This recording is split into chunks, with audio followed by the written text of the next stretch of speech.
Friends, তোমরা কেমন আছো? আশা করি ভালো আছো। আমিও ভালো আছি।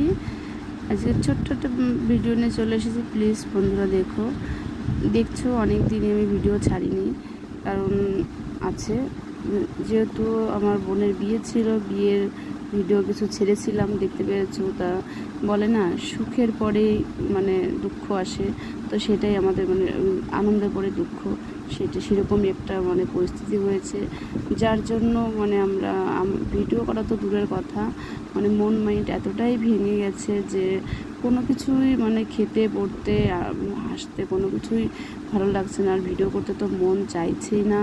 তাও কিছু করার নেই, তোমাদের মানে তোমার সঙ্গে দেখা করার জন্য তো এইটুকুই করি। সারা দিনে এত মানে পরিশ্রম করি, দুটোকে বাচ্চাকে নিয়ে যা করি, তারপরে নিজের মনকে ভালো রাখার জন্য, সান্ত্বনা দেওয়ার জন্য এইটুকুই ভিডিও করে আমার খুবই ভালো লাগে, যার জন্য করি।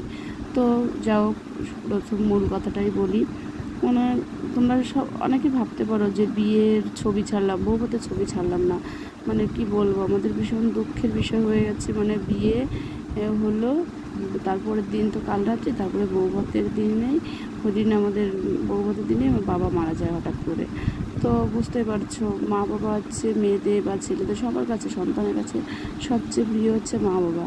তো সেইখানে দাঁড়িয়ে মানে আনন্দর পর হট করে আমাদের যে নিরানন্দ চলে আসবে ভাবতে পারি। রাত 1টা থেকে বাবা অসুস্থ হয়ে বাবা হঠাৎ আমরা 3 ভাই বোন ছিলাম, বোনের তো বিয়ে হয়ে গেছে, 3 ভাই বোনের হাতের পরে মারা গেল।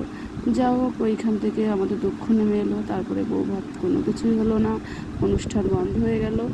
আর তারপরে আমাদের তো বুঝতে পারছো, কোনো দিক দিয়েই মানে আমাদের কোনো কিছু ভাবার নেই। হঠাৎ করে এরকম করে বাবা মারা গেল, একটা মন মাইন্ড কেমন হয় সে তো বুঝতেই পারছো।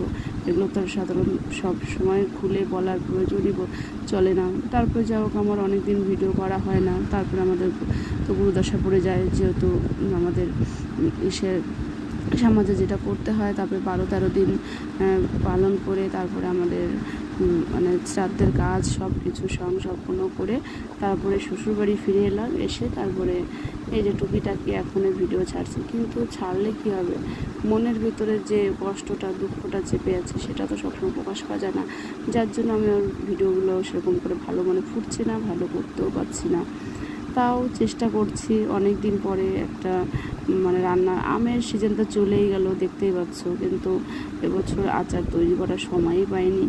যা হোক, যে টাইমটা আচার তৈরি করবো সেই টাইমটাই যে দুর্ঘটনা ঘটে আমাদের, মানে সেই কোনো কিছুই মুহূর্ত ছিল না। তো আজ অনেক দিন পরে ভাবলাম যা বসে আছি, আর হাজব্যান্ডও বলছে একটু আমের আচার টাচার কিছুই করলে না, প্রত্যেক বছর তো মিষ্টি আচার, ফুলের আচার কত কিছু করো, এবছর কিছুই করলে না, একটু কিছু করো।